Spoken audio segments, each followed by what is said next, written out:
Chapter 10. Then I looked, and behold, in the expanse that was over the heads of the cherubim, something like a sapphire stone in appearance, resembling a throne, appeared above them.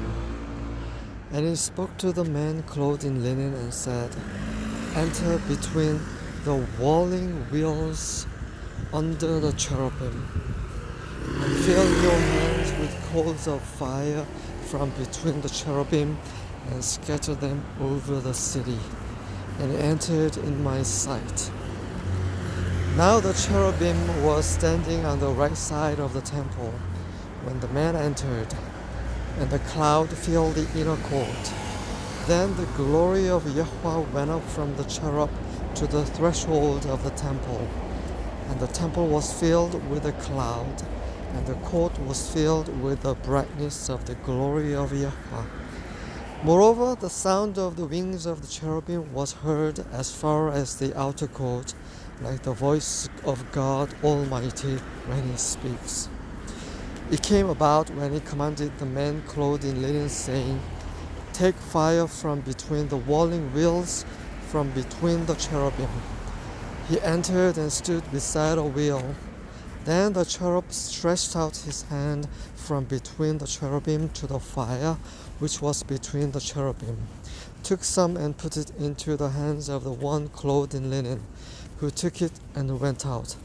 The cherubim appeared to have the form of a man's hand under their wings. Then I looked, and behold, 4 wheels beside the cherubim, 1 wheel beside each cherub, and the appearance of the wheels was like the gleam of a Tarshish stone. As for their appearance, all 4 of them had the same likeness, as if one wheel were within another wheel. When they moved, they went in any of their 4 directions, without turning as they went. But they followed in the direction which they faced, without turning as they went. Their whole body, their backs, their hands, their wings, and the wheels were full of eyes all around, the wheels belonging to all 4 of them. The wheels were called in my hearing the whirling wheels, and each one had 4 faces. The first face was the face of a cherub, the second face was the face of a man, the third the face of a lion, and the fourth the face of an eagle. Then the cherubim rose up.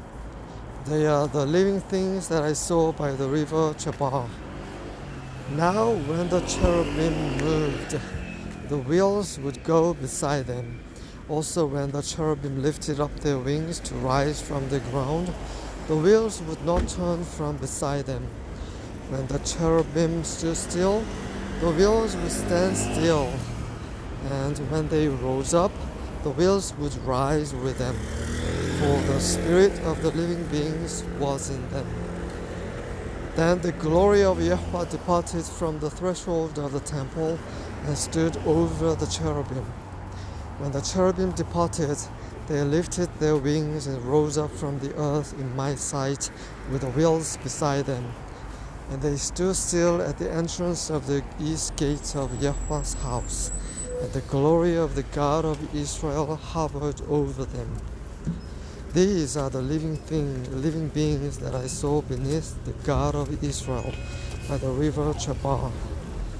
So I knew that they were cherubim. Each one had 4 faces, and each one 4 wings, and beneath their wings was the form of human hands. As for the likeness of their faces, they were the same faces whose appearance I had seen by the river Chebar. Each one went straight ahead.